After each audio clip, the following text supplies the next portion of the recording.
Shri Acharya Prabhu Srinivasa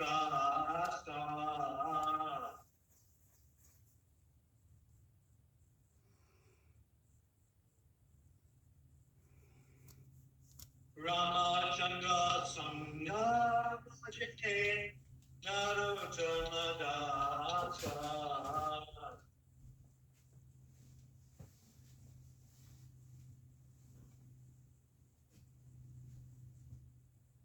Shri Krishna Chaitanya Jaya Parama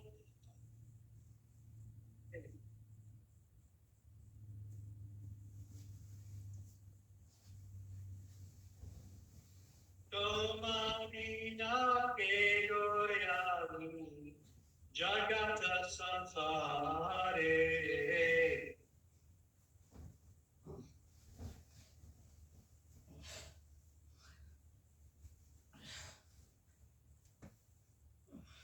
Om Namo Bhagavate Vasudevaya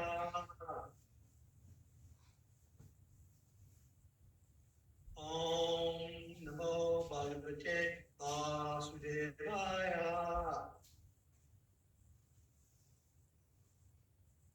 Om Namo Bhagavate Vasudevaya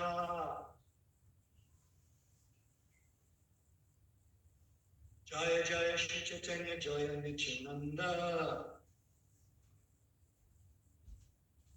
Jaya Dvaita Chandra Jaya Gora Bhakta Vrinda Jaya Jaya Shri Chaitanya Jaya Nityananda Jaya Dvaita Chandra Jaya Gora Bhakta Vrinda Jaya Jaya Shri Chaitanya Jaya Nityananda Jaya Dvaita Chandra Jaya Gora Bhakta Vrinda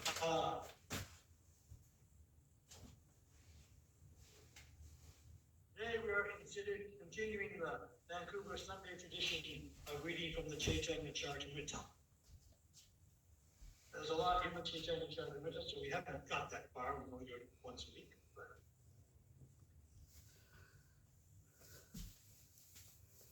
Now, generally, there's usually large sections of the Chaitanya Charitamrita that don't have purports.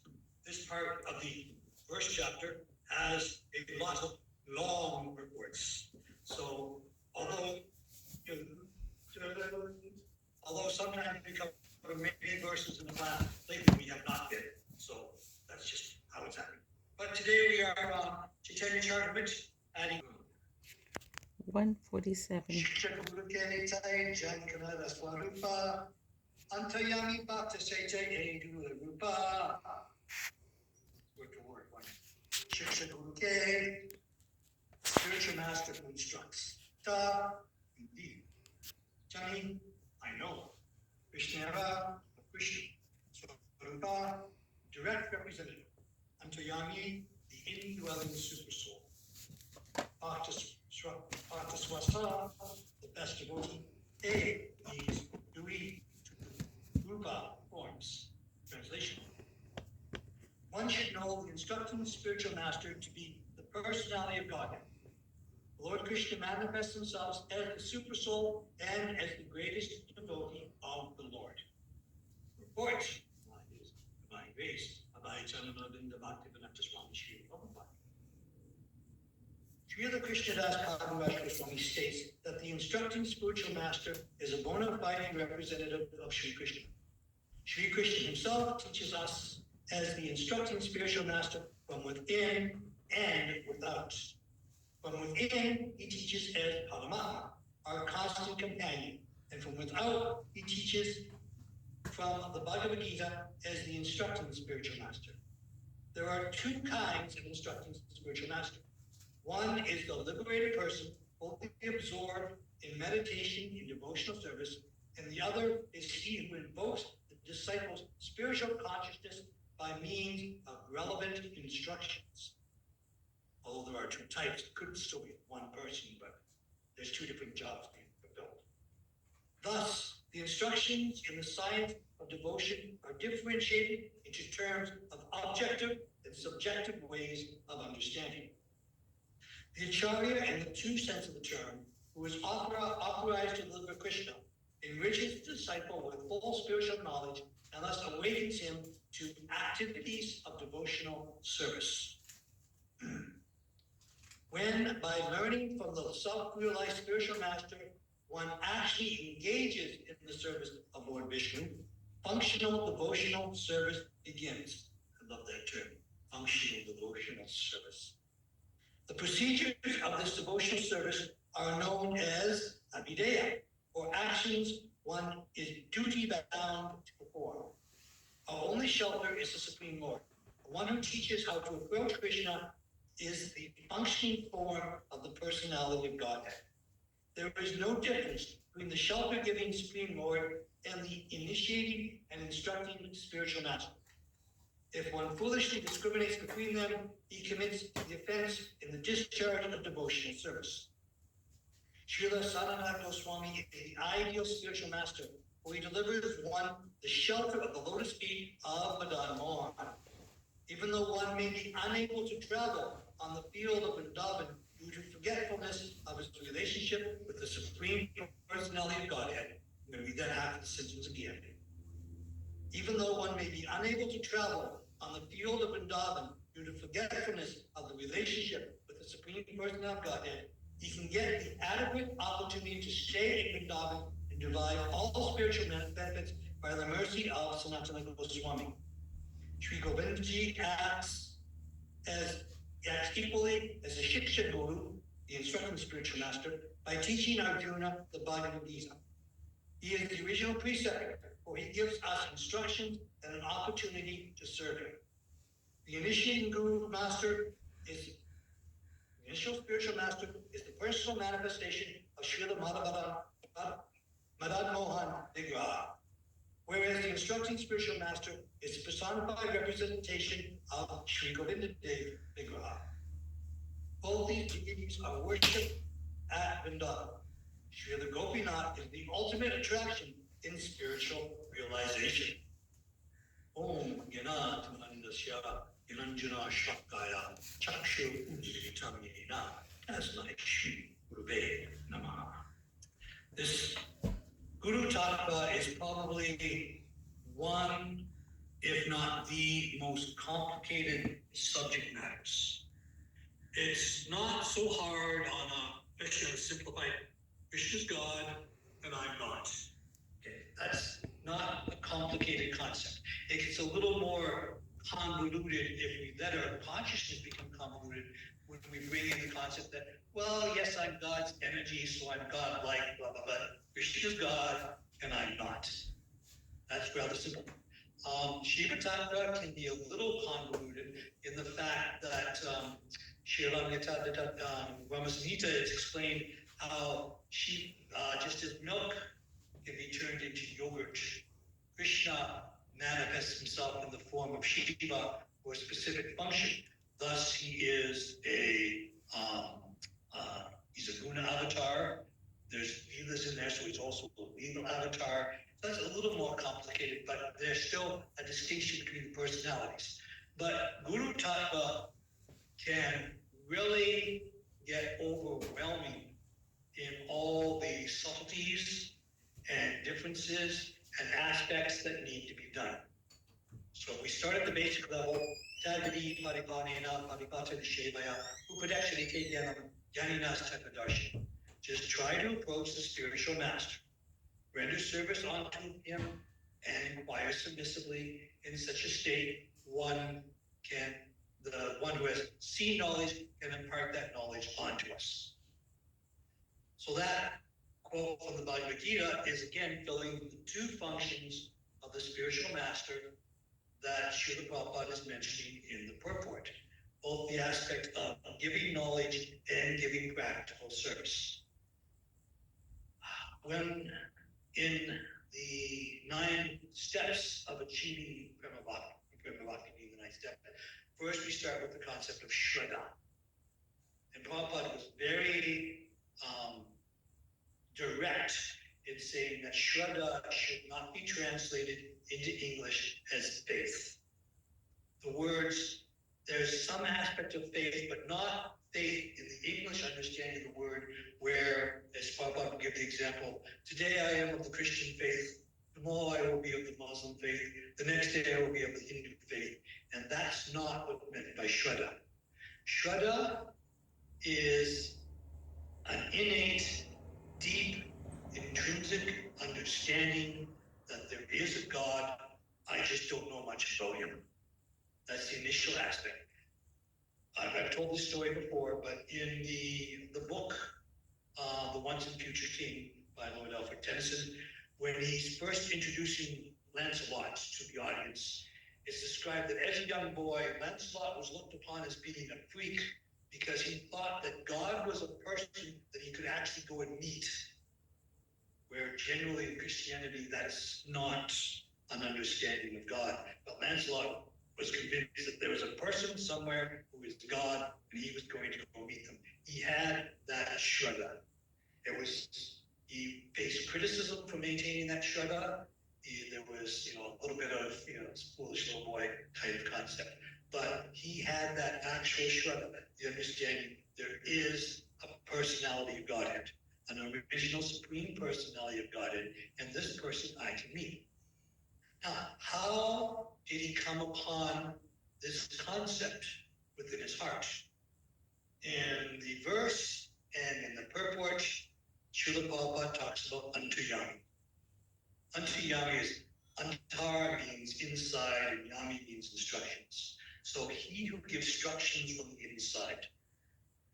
The Chaitya Guru, Paramatma, Super Soul, what's the Latin term for it again? Spiritus Sanctus, the Holy Spirit.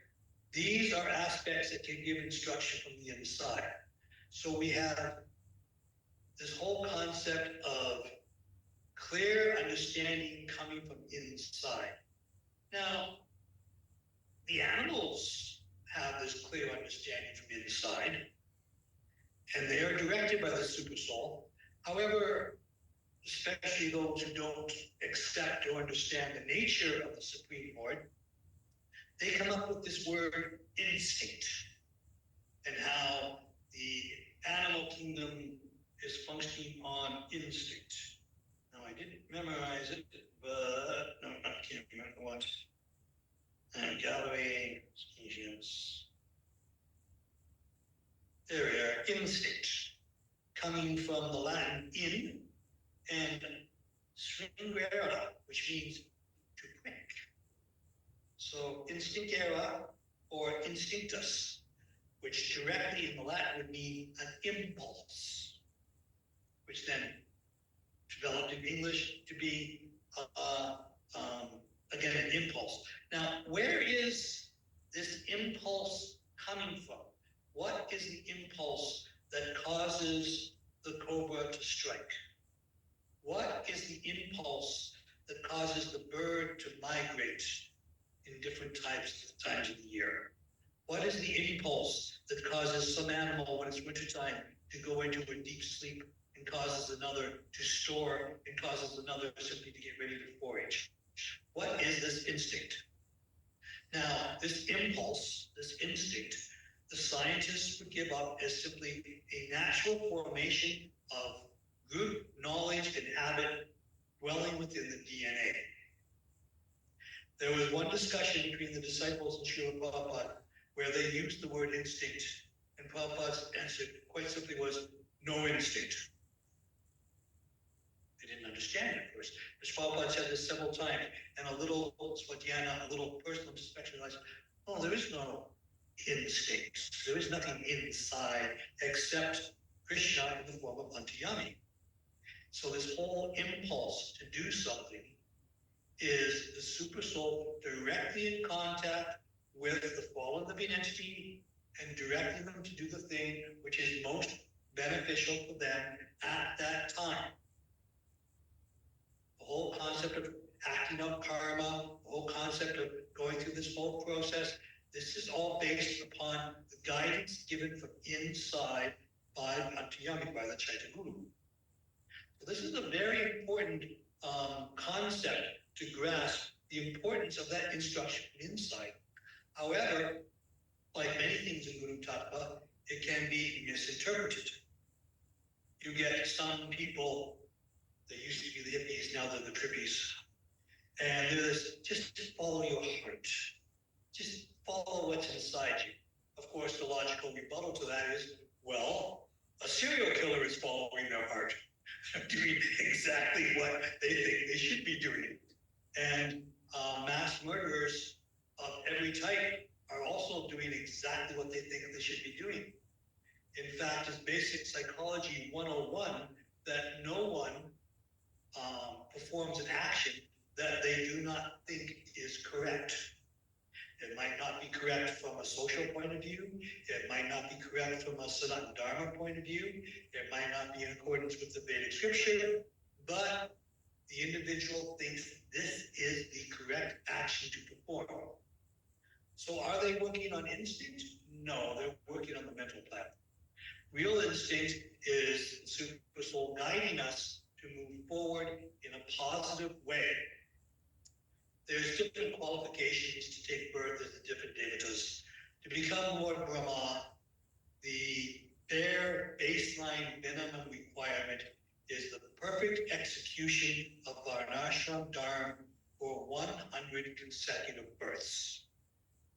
This is not something that's easily achieved, but that's the bare minimum requirement to take the post of Lord Brahma.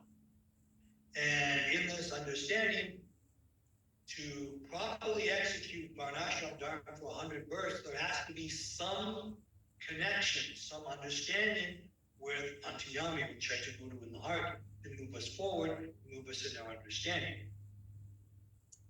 I just have to look at my past birth, and I'm not anywhere close to starting that process. I don't have to worry about becoming Lord Brahma right now. But there are those who are building up sufficient credits to do that, and that's based upon the actual impulse and instruction given from inside the heart.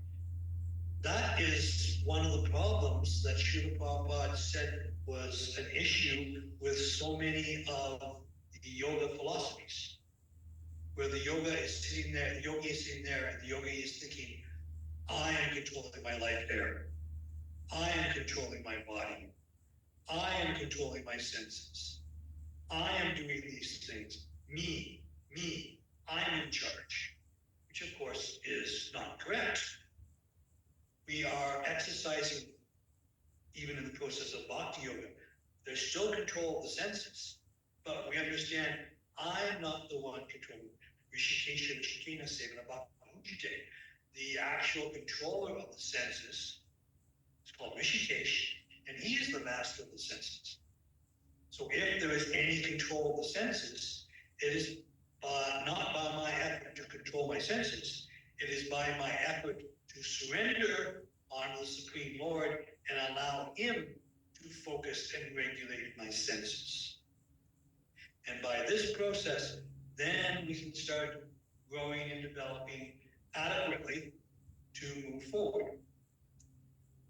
Just like the previous purports of this section, the whole process of Sambandha, Avideya, and Prayojana has been not so much discussed, but more alluded to. I just want to jump up to the Bhagavad Gita, chapter 16, text 5 in the purport.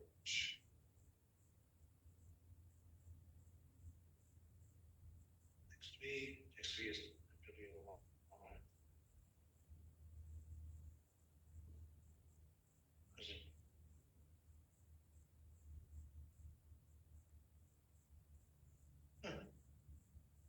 I've lost it.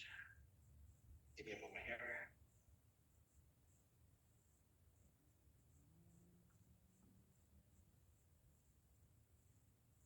There we are. Sorry, chapter 13, text 5 in the purport, where Prabhupada is discussing the different levels and the different stages of realizing our consciousness and realizing our identity. He goes through Pranamaya, Annamaya, Pranamaya, Jnanamaya, Vijnanamaya, and Anandamaya. Now, again, being from the Vaishnava tradition, the third and the fourth one in some other yogic traditions have different titles, but they're still basic. Sometimes it's called Manamaya and Gyanamaya. Prabhupada stressed it was Gyanamaya and Vijnanamaya. And if we look at it, Anamaya, literally it's referring that I exist because I eat these grains. I eat, therefore I am. That's a whole level, that's a total, complete bodily designation. I keep my body alive, and therefore I continue to exist. The next one would be pranamaya. I am these light airs inside the body. So there's a step forward. That step forward is something generally not found in either the plant or the animal kingdom. There have been some examples that seem to indicate there are some higher life forms. But again, talking with Srila Prabhupada, the devotee says, they're learning to talk to dolphins. And Prabhupada said, what will dolphins say? Dolphin will say, where is fish? Where is fish? Where is fish?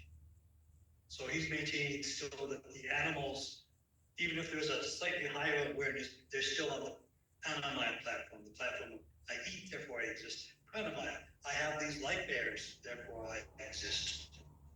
Jnanamaya, I think, therefore I am. I think I have knowledge, therefore I exist. The Vijnana platform, I have realization, I have some wisdom, I have something beyond simple understanding, therefore I exist. And Anandamaya, the platform, I am bliss, therefore I exist. Unfortunately, many traditions stop there. I am this blissful particle, therefore I exist, and then they go off on a tangent. As a blissful particle, and we know that the Supreme is a blissful particle, and I am a blissful particle, therefore I am the Supreme.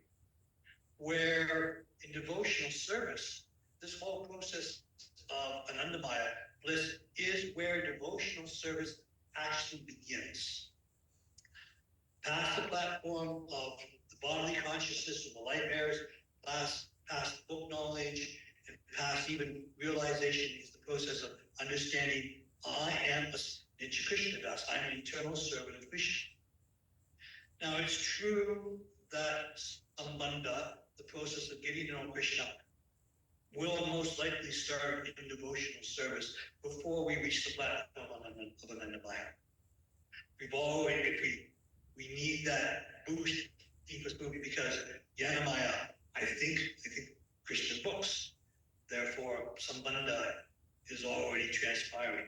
There's some level of Sambandha must develop some level of Abhideya, some level of active process of engaging in devotional service. So that's all. But when, again, with the 9 steps of devotional services delineated in the Bhakti Rasamrita Sindhu, you have Nishtha, you have Ruchi, and you're moving up to Bhava, so you have that taste, you have that commitment, and then you have that initial level of understanding. That's where Anandamaya starts slowly to appear. And all the time, it's like the proverbial carrot on a stick in front of the donkey.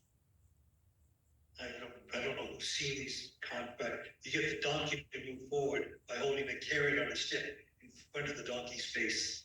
And the donkey moves forward. So this whole process of giving us awareness, giving us higher concepts is all to move us forward. And in this process of moving us forward, we have this very, I'm going to close the book on myself. We have this very interesting thing. In the purport to chapter 13, text 5,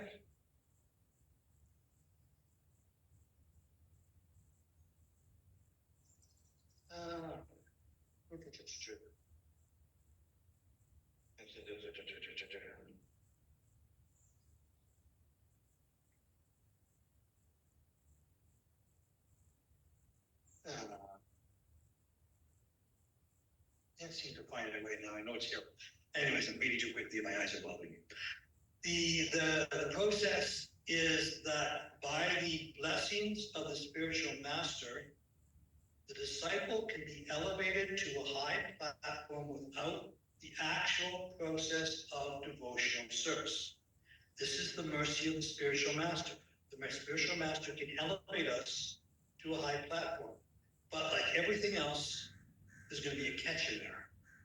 Once I'm elevated to that platform, I have to surrender to Krishna to maintain that platform.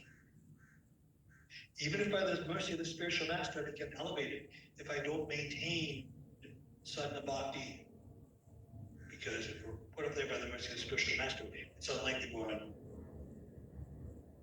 anything past sadhana bhakti. But even if we are, the spiritual processes must be maintained, or I will not be able to stay on that platform.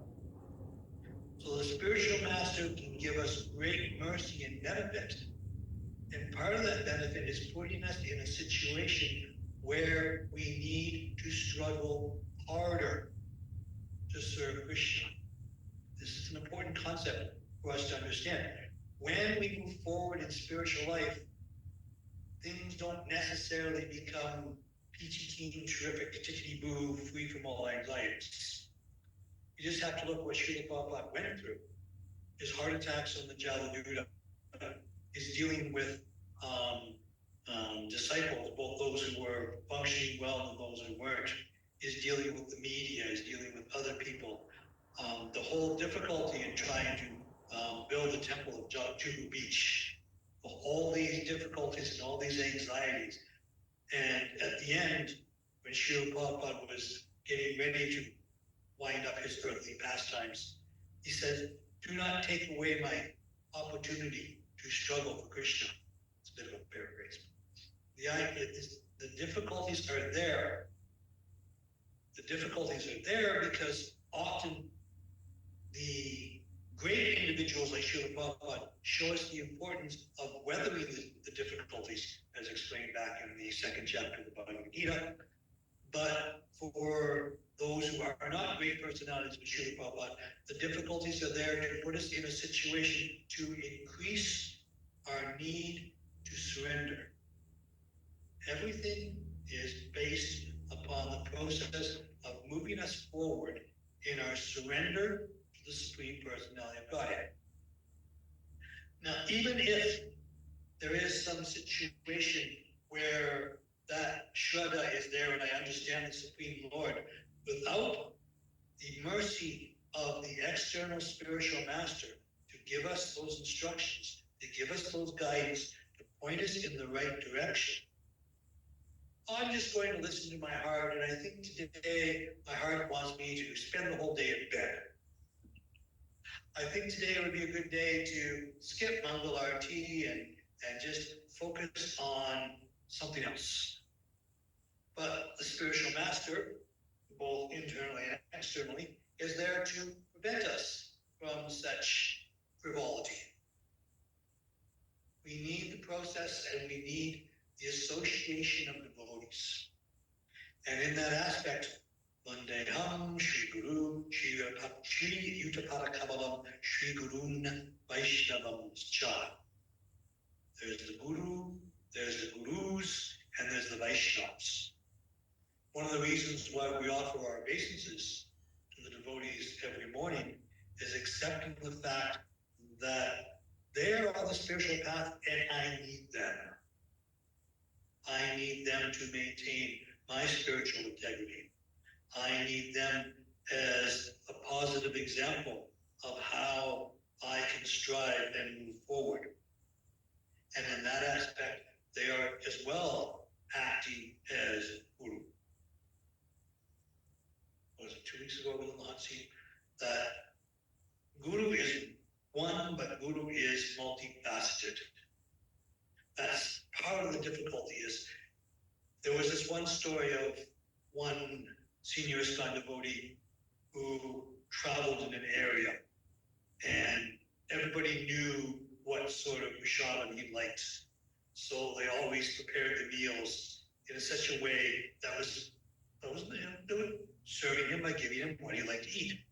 Then another guru came visiting the same area and they gave him the exact same food. They weren't thinking that, yes, this is guru, but this is a different person. And when questioned question why the meal was always prepared this way, their answer directly was, well, this is what Guru likes. This is what the response being, this is what this Guru likes. This Guru likes things a little differently. This Guru doesn't want 15 chapatis at a meal. This Guru doesn't want a pile of rice that looks like Govardhan Hill. So there's, in the whole aspect of what constitutes the Guru, there is great diversity in the singularity. There's the whole goal, the entire goal, the essence focus on all the different aspects of Guru should be to reawaken our own innate Sangri Krishna consciousness. That's the goal. And anyone who even the slightest anu, the slightest bit, does something to increase our desire to be Krishna conscious is deserving our obeisances, because they are assisting us in moving forward in our own aspects of devotional service. With that in mind, we need to look at the 10 offenses. I always thought we should, when we do the 10 offenses in the morning, I always like the fact that some places include the Sanskrit, but not doing that here. The third offense, the Sanskrit, which is found in the Padma Purana and is printed in many ISKCON books, the third offense is Guru Avadhya. Now, generally when we give the translation of this offense, we say you disobey the orders of the spiritual master. But more accurately, it should be translated as to disobey or to minimize the orders of the spiritual master. One might be following the orders of the spiritual master, but not to the optimum of one's ability. Basic instructions by Srila Prabhupada. Distribute books, distribute books, distribute books.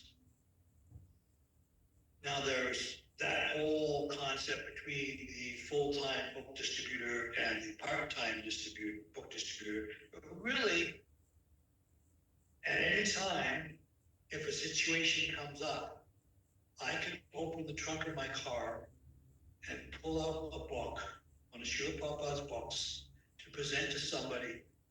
So the paraphernalia is ready and simply waiting for the opportunity to manifest itself. And that's the whole concept of our preaching. When we're with the devotees, we should be soft like the rose. But when we're out there, we need to be hard as a thunderbolt. That sometimes has to be tempered, because if we necessarily come down on someone like a proverbial ton of bricks, that might not be immediately beneficial for their own personal spiritual growth. But we need to be ready at any opportunity to be able to present Krishna consciousness as Srila Prabhupada presented it to us. Again, when it comes to book distribution, Srila Prabhupada said, you talk for paraphrase again, you talk for 5 minutes, then you give a book. What is the benefit of talking for more than 5 minutes? That the book will work. So we need to be ready with both knowledge and presentation to give every living entity that we encounter an opportunity to reawaken their own dormant Krishna consciousness. Now, with all due humility, humility is again a word. What is that? I found a wonderful definition of humility. One moment. Where would we be without our smartphones? I tell you. Let's see, I put it under a folder called verses.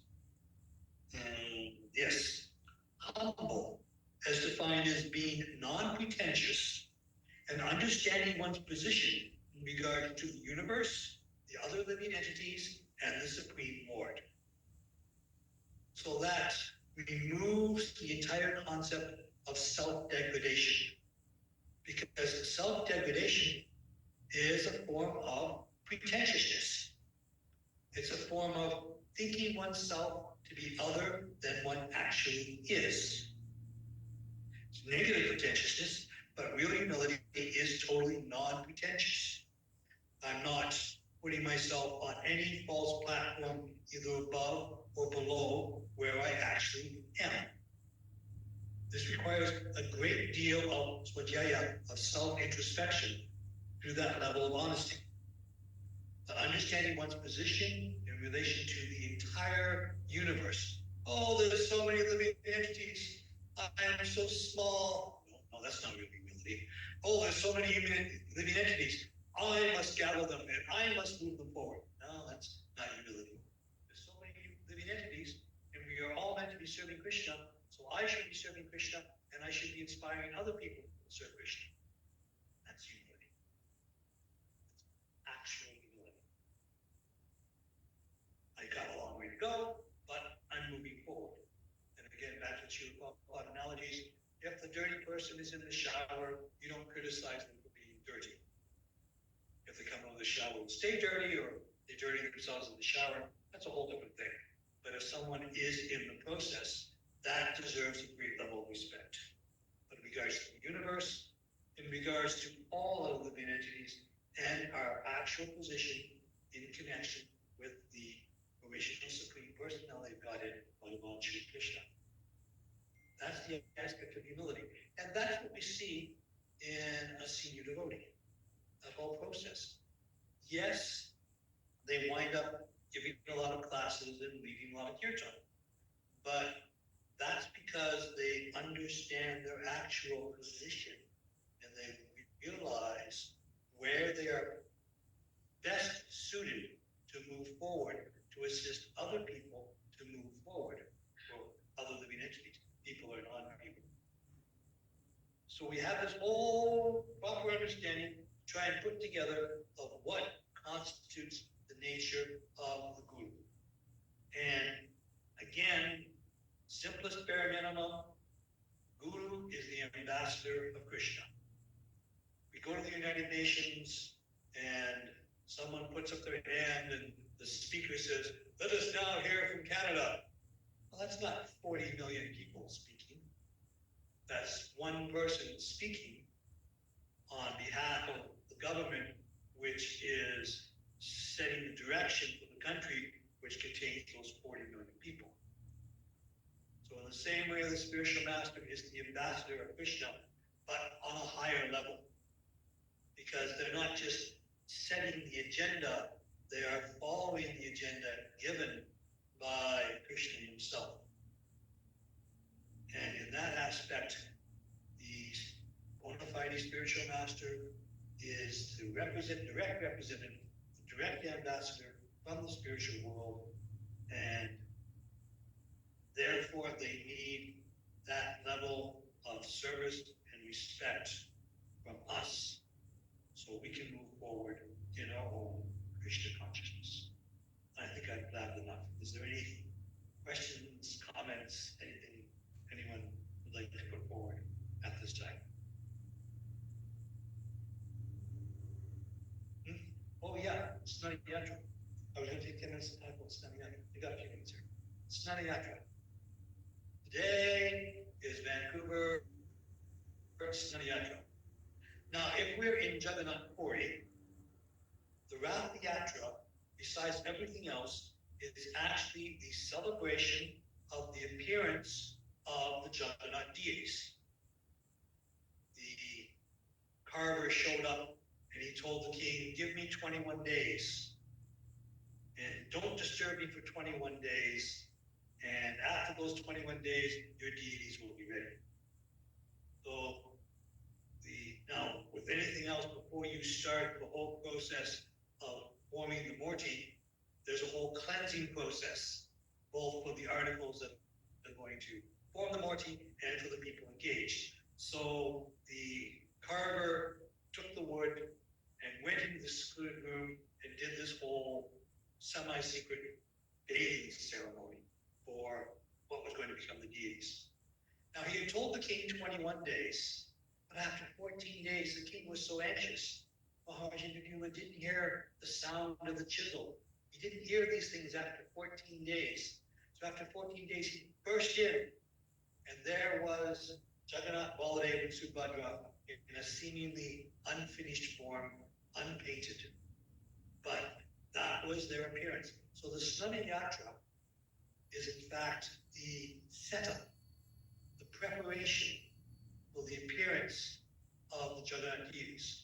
Now, of course, not being in Puri, and I don't think there's any real temple around the world that's going to try to compete with Puri and do their Rath Yatra on the same day as Puri.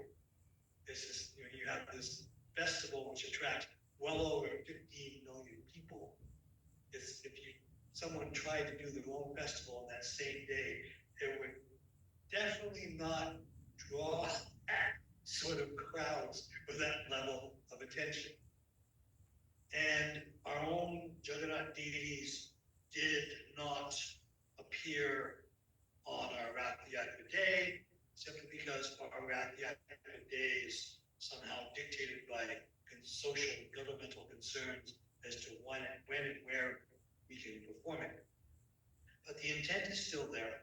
So this day of public bathing of the Lordship Sri Jagannath, Sri Baladev, Subhadra Devi is the setup and is the cleansing of our own heart and awareness and consciousness in such a state that we can get ready for Jagannath's grand appearance on Rath Yatra. Now, simply because we have the Rath Yatra in August, and Sri Baladev Purnim also falls in August, it's not unusual for us to celebrate Baladev Purnima during the 2 weeks of seclusion. And the standard Vancouver line is, well, Krishna, Jagannath's feeling a little better. He's feeling better, so he just came up with this day. Oh no, he went into a relapse. But the way the calendar works, we don't have to do that this year because Baladev's appearance day is the day after Rath Yatra. So we don't have to have that special guest appearance. Jagannath had a special guest appearance during his own seclusion. But the whole concept of Snana Yatra is initially even in a Vedic sacrifice, when you're preparing the deities, which is not actually preparing the deities. What we're preparing is our consciousness.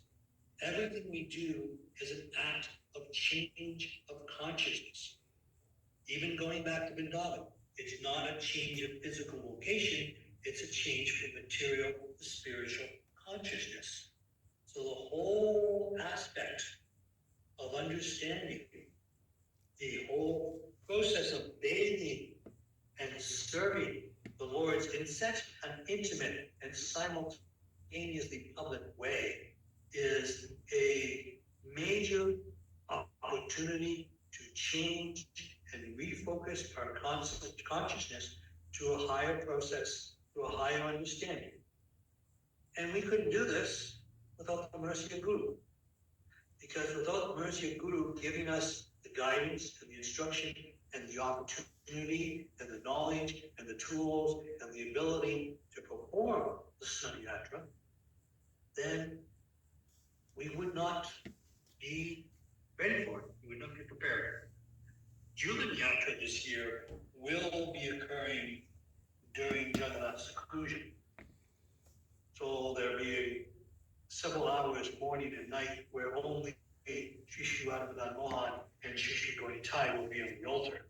Because for a short period of time, Sri Sri Radha Gopal will be on their swing. They will come out on the swing and go back. So Julan Yatra will happen during the seclusion.